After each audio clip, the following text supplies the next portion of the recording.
tiene que ser de la palabra, no puede ser de otra cosa. Y el mensaje que quiero compartir hoy día con ustedes lo he titulado de esta manera: el énfasis de la Biblia.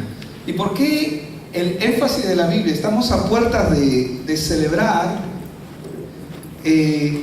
no necesariamente de una manera cronológica, pero estamos a puertas de celebrar la Navidad o la Natividad, que simboliza o representa para las fechas el nacimiento de nuestro Señor Jesucristo.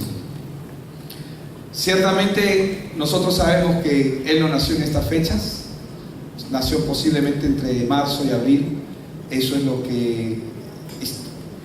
que nos enseña, si nosotros nos remontamos a la época, eso es lo que nos enseña la Escritura aproximadamente. No existe una fecha, pero existe un aproximado. Pero esto es muy importante porque el mundo está tratando de eliminar no solamente esta fiesta. Antes en inglés era Merry Christmas, y Christmas se refieren a Cristo, ¿no? Ahora ya no es Feliz Navidad o nacimiento de Cristo, ¿no?, como celebración, sino ahora simplemente se ha llevado a la celebración de decir felices fiestas, una fiesta más.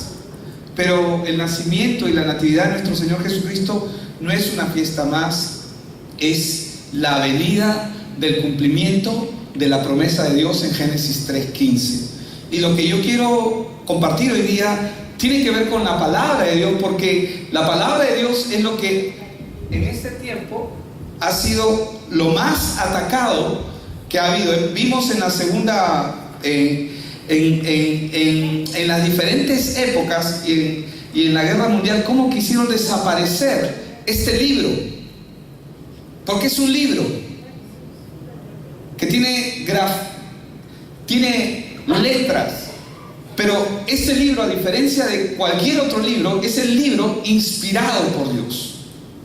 La palabra inspirado, se han dado cuenta que cuando alguien quiere conquistar a una chica se inspira, ¿verdad? O sea, se llena de un espíritu para poder conquistar a la chica. Estoy poniendo solamente un ejemplo, aunque el ejemplo puede ser medio vano. Este libro, las escrituras, la palabra de Dios, está inspirada por Dios. ¿Qué significa eso? Que cada uno de los casi un poco más de 40 hombres que escribieron esta palabra fueron llenos del Espíritu de Dios para escribirla. Hombres que no se conocieron en el trayecto de diferentes épocas, pero todo está perfectamente encajado y sincronizado, porque el autor de la palabra no son los hombres que las escribieron. Ellos son solamente el instrumento. El autor es Dios. Y como en una gran obra arquitectónica, por ejemplo este lugar, en la mente del ingeniero o del arquitecto que está planificando todo, está cada detalle, pero encarga al ebanista a que haga las puertas, a que haga los detalles en madera, encarga al albañil un área, encarga a la persona que pone el sistema eléctrico, otra área, y cada uno hace su parte. Pero quien tiene el cuadro completo en su mente y en su cabeza es el que ha diseñado todo esto. ¿Me dejo entender? Dios de la misma manera pensó en su palabra, y su palabra es la expresión de Él. Su palabra es la prueba de que Dios existe, y su palabra es el testimonio que Dios ha dejado a este mundo para saber que Él ama al mundo. Dios ama a sus hijos, a los que Él ha llamado, a los que ha escogido, a toda persona. Él ha muerto por el mundo.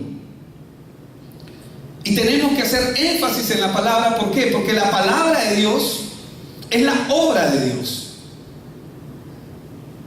La palabra de Dios contiene los pensamientos de Dios.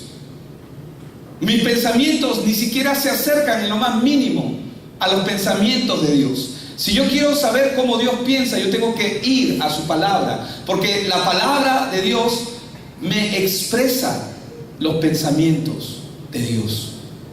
Cómo Él piensa, me dice cómo Él piensa, me dice cómo Él procede, me habla de su amor, me habla de su justicia, me habla de su bondad, me habla de sus dones.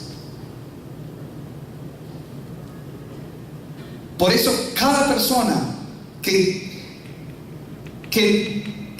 se da cuenta que su vida es una miseria, y gracias a Dios por esos momentos difíciles que cada persona pasa, porque si no, no podría venir a los pies de Dios en Cristo Jesús. Y cuando vamos a revisar la Biblia, la palabra de Dios, lo único que la Biblia va a hacer es enfatizar de manera continua el Evangelio. Toda la palabra de Dios, toda la Biblia, desde Génesis a Apocalipsis, no va a hablar de solamente una cosa: Evangelio. ¿Y qué es Evangelio? Buenas noticias para el hombre. Por supuesto, para el hombre caído. Por supuesto, para el hombre que está derrotado. Por supuesto, para el hombre que vive en su miseria y no sabe cómo salir de su problema. Para el hombre que ya no encuentra respuesta. Dios ha dejado su palabra, sus pensamientos, la respuesta escrita. Amén. La Biblia no está escrita para hacer énfasis en qué tienes que vestirte de una manera o tienes que vestirte de otra manera. Ese no es el énfasis de la Biblia. Tampoco en que guardes el sábado, el domingo o el lunes, o que cumplas ritos religiosos o hagas una serie de reglas. Ese no es el énfasis de la Biblia. Cuando nosotros queremos hablar con alguien y queremos decirle: no, es que la Biblia dice que tú tienes que hacer esto. No, muéstrale el Evangelio, muéstrale su condición. Porque solamente cuando la persona ve su condición es cuando va a venir a los pies de Cristo. Va a venir a Él. No puede venir si no reconoce su condición. La Biblia está escrita, hermanos, para que nosotros recibamos el Evangelio. Esa es la razón de las Escrituras. Amén. Porque la Biblia es el único libro en toda la historia de la humanidad que ha querido ser eliminado, ha querido estar cautivo para manipular. Gloria a Dios por la Reforma. Si no hubiera habido la Reforma, el Evangelio no hubiera vuelto otra vez al conocimiento del hombre. ¿Quién es el hombre o quién es una institución para decirle al hombre que yo soy el único que puedo interpretar lo que la palabra de Dios dice? La Biblia dice que se interpreta a sí misma. Amén. Pero cuando uno lee la Biblia, que no te quepa duda que es Dios hablándote. Por eso existe una versión de la palabra, de la Escritura, que dice: Dios habla hoy. Y la Reforma trajo nuevamente el Evangelio a los hombres. ¿Por qué celebramos la Reforma? Porque trajo otra vez a los hombres el Evangelio. Amén. Que estaba cautivo, que estaba oculto. La Biblia es el único libro que le dice al hombre su condición y le explica su naturaleza tal cual como es. Le dice al hombre la razón por la cual está como está, pero también le anuncia su destino final. Pero no lo deja sin una solución. No lo deja sin una respuesta. Amén. Veamos un panorama rápido nada más de la historia que nos cuenta la Biblia. Porque la Biblia nos habla de la historia del hombre. Esa es la verdadera historia.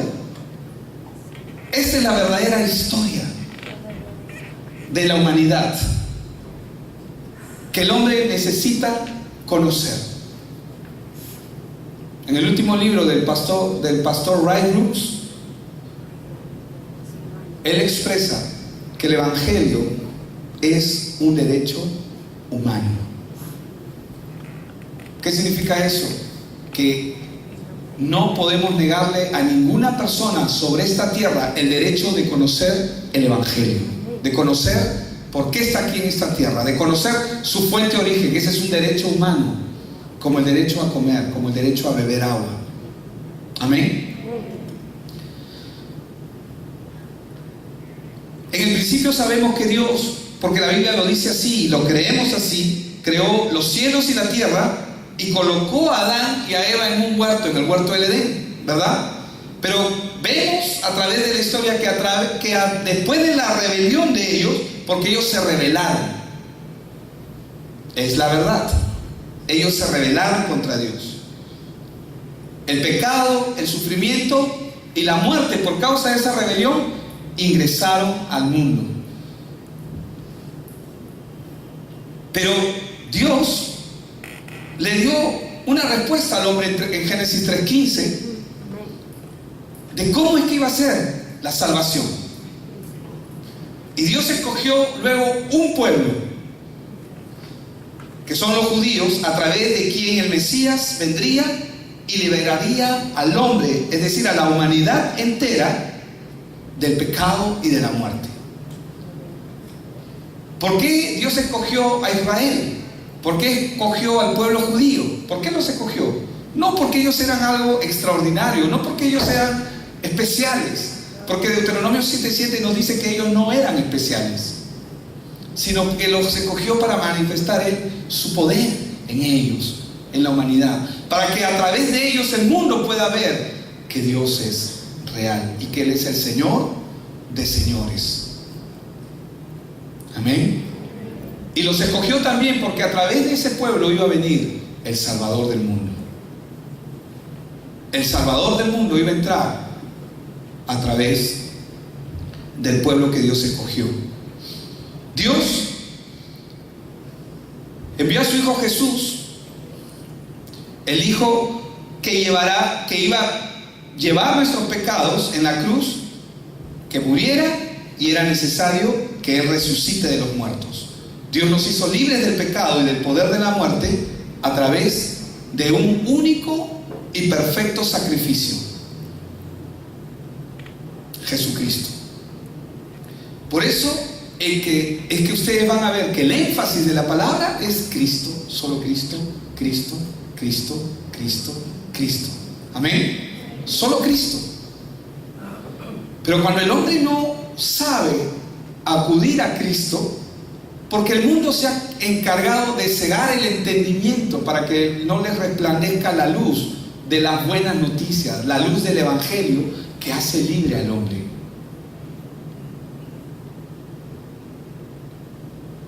El mundo no quiere que el hombre conozca esta respuesta. El mundo quiere que el mundo siga atrapado en su sistema, en sus cosas. Pero la Biblia hace énfasis, toda la Biblia nos habla de Cristo, desde Génesis a Apocalipsis. Y lo último, que era lo que estábamos leyendo, que está en Apocalipsis 21, verso 1, que estábamos leyendo después de la adoración, es que vi un cielo nuevo y una tierra nueva. Eso va a ocurrir. Amén. Porque el primer cielo y la primera tierra pasaron, y el mar, dice la palabra, ya no existía más. ¿Cuántas mentiras hay en este mundo que realmente nosotros creemos que son verdades? ¿Cuántas? Hermanos, este mundo es manejado, es manipulado, es maniatado por el sistema. Yo no quiero entrar en conflicto con usted y con lo que hemos aprendido durante toda nuestra vida, pero muchas de las cosas que creemos que son ciertas realmente no lo son. Oro al Señor para que nos pueda mostrar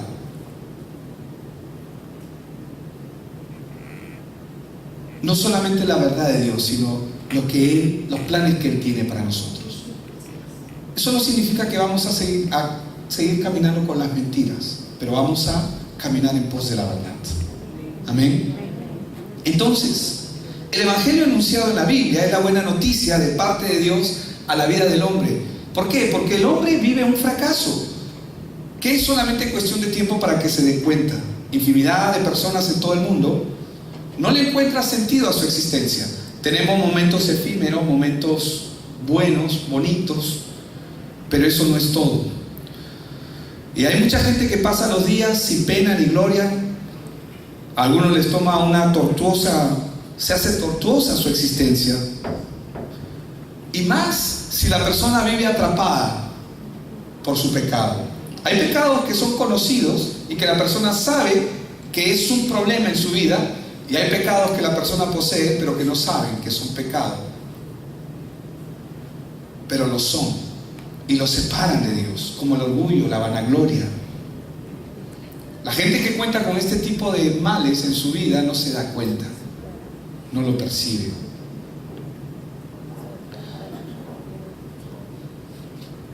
Y este tipo de personas, y no me refiero a ellos, sino me refiero a todo el mundo que está separado de Dios, cuando el sistema los controla y los domina, ellos lo único que van a hacer, lo único que les queda es observar cómo se destruye su vida, cómo se destruyen sus hogares, cómo se destruyen sus matrimonios. Lo único que les queda es observar nada más. ¿Y saben qué es lo más triste? No pueden hacer por ellos mismos absolutamente nada. Solamente ven cómo el hombre se va autodestruyendo por el pecado. Así es de miserable la vida de la gente en este mundo, queriendo cambiar por su propia fuente, por su propia cuenta, tratando de hacer, poniéndose metas, poniéndose retos, que mañana voy a hacer esto, pasado voy a hacer, y no pueden. Pero esto es la descripción de lo que es el mundo sin Dios. Así es el mundo sin Dios. Y lo que la mayoría de nosotros vemos son solamente apariencias. Amén. Hermanos, nosotros como hijos del reino tenemos que tener la certeza en nuestro corazón de que persona que nos encontramos en el camino es una persona que está sufriendo, que está refugiada o refugiado en algo, que está buscando respuestas. Tú eres la respuesta. Si tú tienes evangelio, tú eres la respuesta de esa persona. Y sabemos que la respuesta es Cristo, pero tú tienes el evangelio. ¿Quién tiene el evangelio? Nosotros. Tenemos que dar este evangelio, darle las buenas noticias a la gente que está necesitada. Cuando nosotros vemos en la palabra, vemos en las escrituras, encontramos que nuestro Padre Celestial, Él no hizo nada por accidente, sino que cada cosa que ha creado lo ha hecho con un propósito específico dentro de la creación del hombre. Por eso Dios dejó su palabra, la escritura. Amén. ¿Para qué la dejó? Porque en la misericordia de Dios, Dios le pone fin al sufrimiento del hombre solo a través de su evangelio, solo a través de la obra de Cristo. No existe otra forma. Quiero que vayan conmigo a Isaías 55, verso 7. Lo único que el hombre tiene que hacer en su vida para encontrarse con Dios es clamar, nada más. Amén. Clamar, hermanos, es la clave para que Dios entre a la vida de una persona. Clamar con un corazón sincero, íntegro. Decirle, Señor, y no moverte de ahí hasta que Dios responda. Isaías 55, 7 dice: deje el impío su camino y el hombre inicuo sus pensamientos, y vuélvase a Jehová, el cual tendrá de él misericordia, y al Dios nuestro, el cual será amplio en perdonar. Solamente el hombre comienza a dejar su camino cuando se harta de él. Mientras una persona está disfrutando, entre comillas, se está autodestruyendo, pero cuando una persona está envuelta en el pecado o en la miseria de lo que esa persona se ha podido encerrar, no va a arrepentirse, porque todavía lo está disfrutando. ¿Cuántos saben que el pecado es agradable? El pecado va a sonar mal lo que voy a decir, pero el pecado es agradable, es rico, pero su final es camino de muerte. Y nadie puede hacer nada por cambiar esa situación, solo Cristo. Él es el único que puede destruir la naturaleza de pecado en nosotros, cortarla.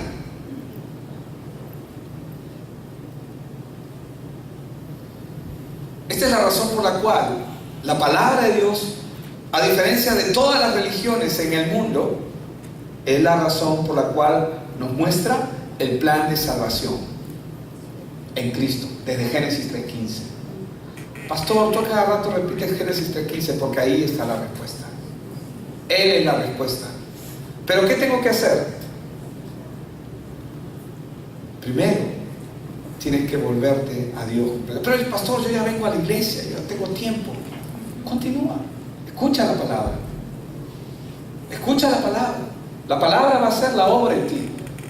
Porque a veces pensamos o queremos cambiar situaciones, pero nosotros no podemos hacer nada. No significa que no tengamos capacidad de decisiones pequeñas, pero nosotros no podemos hacer nada para cambiar una situación, a menos que el Señor venga y quebrante eso. El Señor le pisó la cabeza a Satanás. Ahora, Él nos mostró el plan de salvación en Cristo. Por eso, Génesis 3:15 es la promesa, y Jesús lo dijo de esta forma en Mateo 11:28, versículo que es importante recordar de una manera continua en nosotros. Venid a mí, porque Él es el Evangelio, porque Él es la respuesta al problema del hombre. Venid a mí, todos, excepto a alguien. No, tú no, porque tú eres medio bueno. No, tú no, porque tú haces cosas buenas.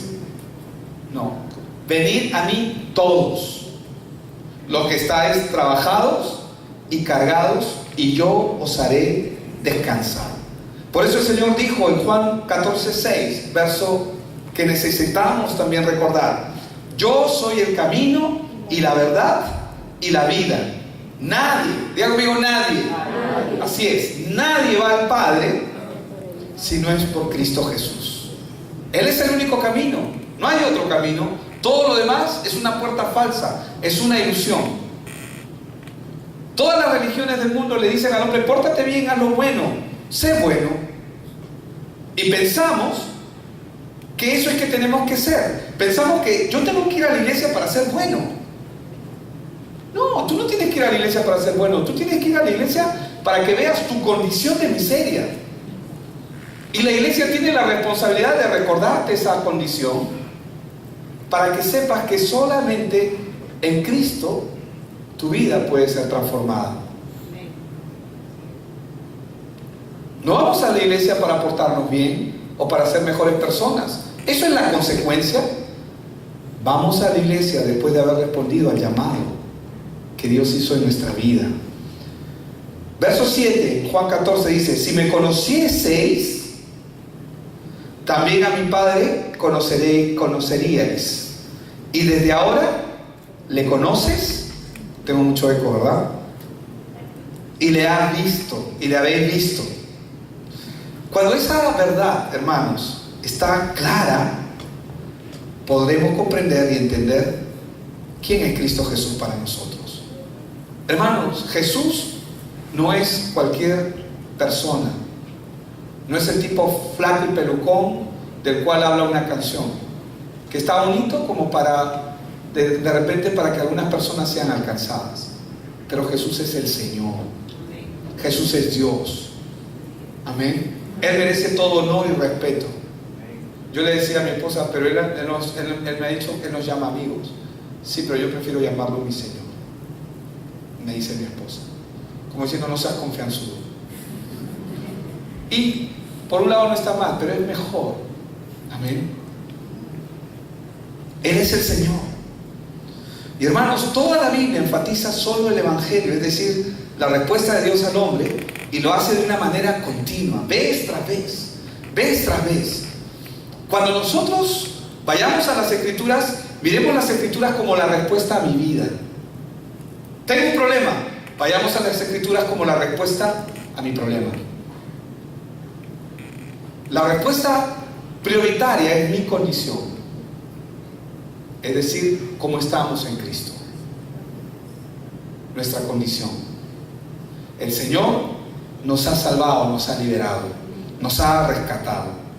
Hermanos, toda la Biblia, toda la escritura de Dios es un plan de rescate.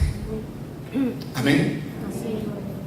Y Él lo dijo: yo he venido a buscar y a salvar lo que se había perdido. Toda la palabra es un rescate.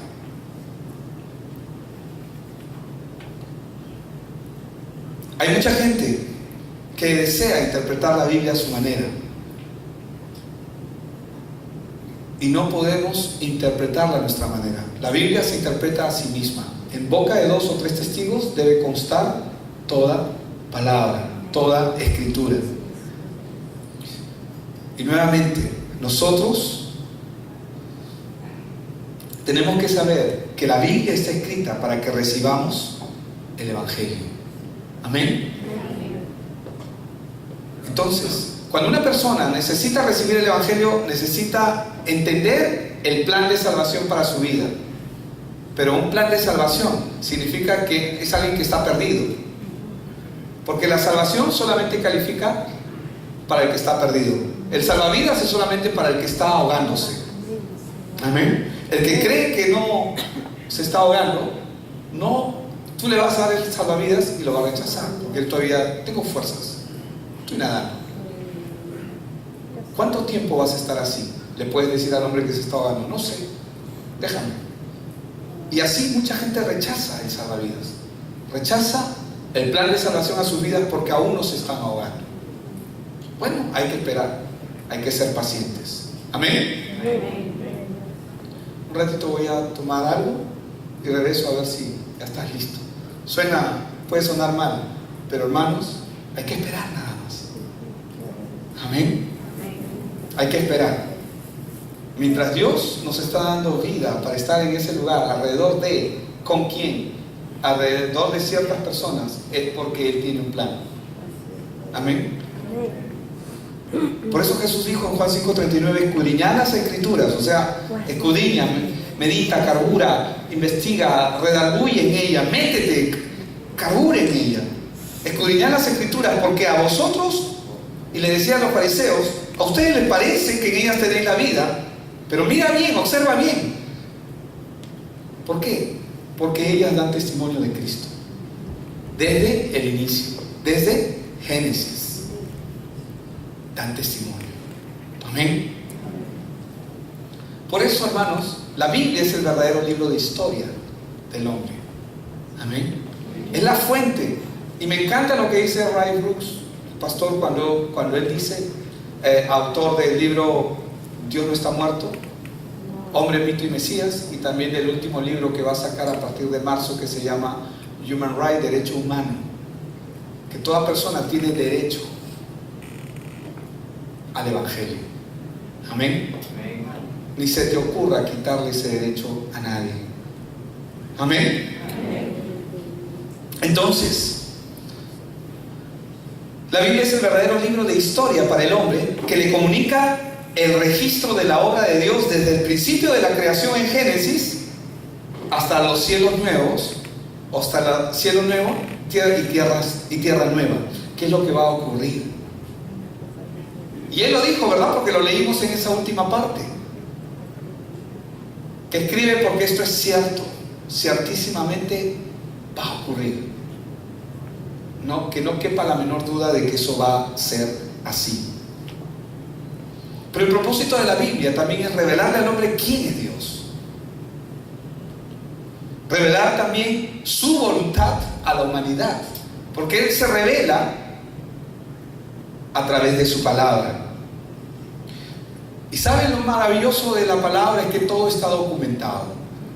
La ciencia lo único que hace es confirmar lo que la Biblia ya dijo. Por eso es que la Biblia dice: no hay nada nuevo debajo del cielo. El hombre lo único que hace es descubrir lo que ya está. Y la razón de la palabra también es el amor inconmensurable de nuestro Señor. Juan 3:16 nos enseña: porque de tal manera amó Dios al mundo, ¿Cuándo lo amó? Desde su creación. Amén. ¿Qué ha dado a su Hijo unigénito? La promesa de Génesis 3:15. Para que todo aquel que en Él cree, para todo aquel que en Él cree, no se pierda, mas tenga vida eterna. Por eso el enfoque de las Escrituras siempre es Cristo. ¿Por qué? Porque el plan de salvación estaba anunciado, vino el Salvador, para que el hombre sepa de que la razón por la cual estamos en esta tierra es por Él. Amén. Entonces Juan 3:17 dice: porque no envió Dios a su Hijo al mundo para condenar al mundo, sino para que el mundo sea salvo por Él. Entonces, ¿qué es lo que la Biblia nos muestra aquí? Que Él vino a rescatar al hombre. Amén.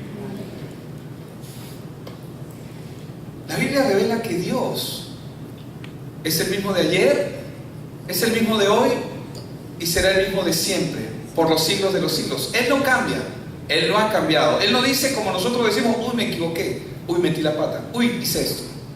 No, nunca vas a encontrar en la Escritura que Él diga: me equivoqué. La Biblia dice, Juan 1:1, que en el principio era el Verbo, y el Verbo era con Dios, y el Verbo era Dios. Dice que en el principio era el Verbo. ¿Qué es el Verbo? La palabra. El Verbo, en nuestro lenguaje, ¿qué es el Verbo? Es lo que le da sentido a la oración.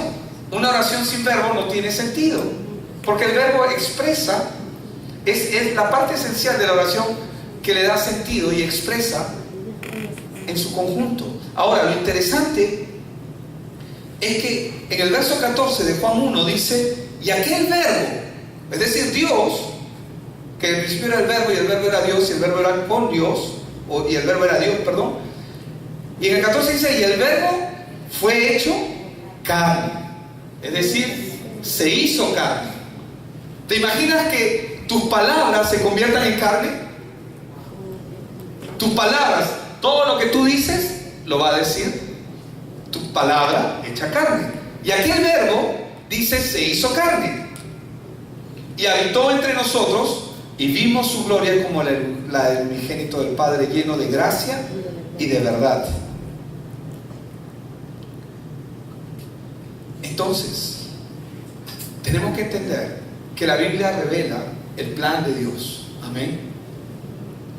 Es un derecho humano. Amén. 1 Pedro 2:24. Quiero que leamos juntos este verso. A mí me gusta este pasaje mucho. Dice: quien llevó Él mismo nuestros pecados en su cuerpo sobre el madero. Está hablando de Cristo Jesús. Dice que Él llevó, Cristo, ¿no?, nuestros pecados en su cuerpo sobre el madero. O sea, para ser destruido. Porque la Biblia dice que la paga del pecado es muerte. Para que nosotros, diga conmigo, nosotros, dice, estando muertos a los pecados, vivamos a la justicia, y por cuya herida fuisteis sanados. ¿Sabe lo que este verso nos está diciendo? ¿Sabe lo que este verso nos está revelando aquí? Nos está diciendo, de acuerdo a este verso, hemos muerto al pecado. ¿Cómo es eso, pastor? Los ángeles de Dios vinieron a decirle: Señor, había venido el hombre malo cuando Satanás introdujo, no se distraiga, cuando Satanás introdujo su miseria, el pecado en el hombre. Y los ángeles le dijeron al Señor: Señor, ¿quieres que arranquemos la cizaña? No, porque destruirás, o sea, sacarás la cizaña, pero también destruirás el trigo. Pero este verso nos dice, de acuerdo a este verso, dice que hemos muerto al pecado. ¿Sabes lo que significa la palabra muerte? ¿Qué es? Separación. Eso significa que hemos sido separados del pecado por siempre. Así como el pecado nos separó de Dios desde Adán. ¿Está conmigo? ¿Me está siguiendo? Así como el pecado nos separó de Dios desde Adán, ¿qué hizo el pecado? Nos separó de Dios. Cristo Jesús, cuando vino con su muerte, nos separó del pecado. ¿Cómo no agradecerle? ¿Cómo no honrarle? ¿Cómo no adorarle? Él, cuando vino, nos separó del pecado. Con su muerte, Él nos separó. Porque ¿cuál es el problema del pecado? Al estar junto con el hombre, el pecado lo destruye, lo separa de Dios y lo destruye. Pero si el pecado está separado de nosotros, estamos hablando de la naturaleza del pecado. Así como el pecado nos separó de Dios desde Adán, Cristo Jesús nos separó del pecado y de la muerte de todos aquellos que hemos sido redimidos en Él. Al estar separados del pecado en Cristo Jesús, ¿saben lo que ocurre? Esto nos hace aptos. Esto nos hace aptos, nos califica para estar unidos a Dios otra vez como en el inicio. Él vino a buscar y a salvar lo que se había perdido. Ese es nuestro Dios, ese es nuestro Señor, es nuestro héroe.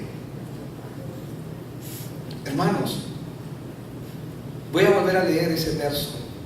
Quien llevó Él mismo nuestros pecados en su cuerpo sobre el madero. Él se los llevó, amén. Si se los llevó, ya no están. Para que nosotros, estando, ¿qué? Unidos al pecado, dice. Para que nosotros, estando separados a los pecados, es decir, muertos, vivamos, ¿qué? La justicia. ¿Y qué es la justicia? Cristo Jesús es la justicia.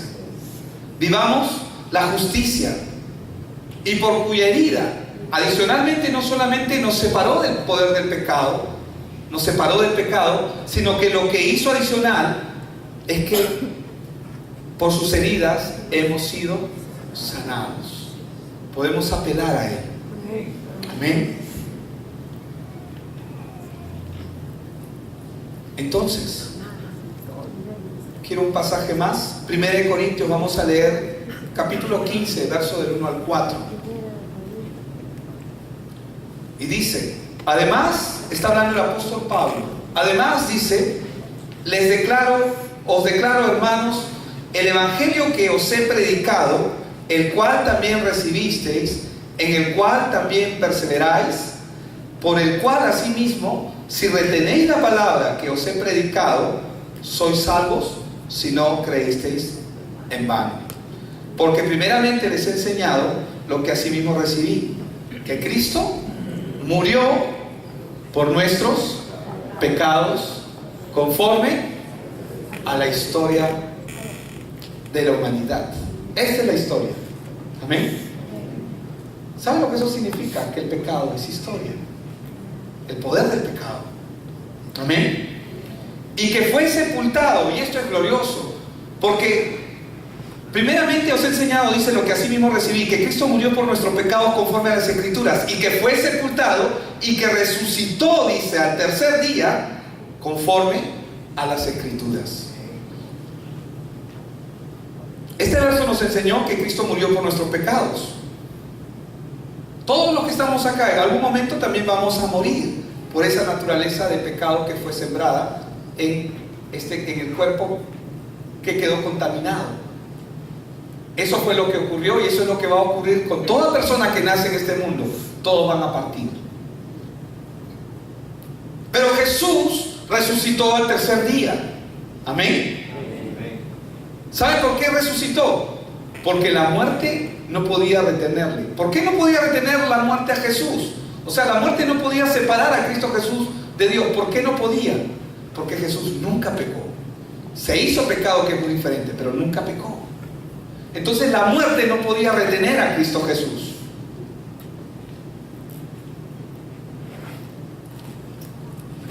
Ahora,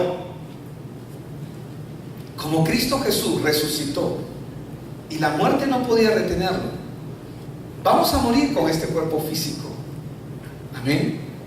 Pero como ahora estoy en Cristo Jesús y mi alma, mi mente y mi corazón, a pesar de que las circunstancias digan lo contrario o parezcan diferentes, no te guíes por las apariencias.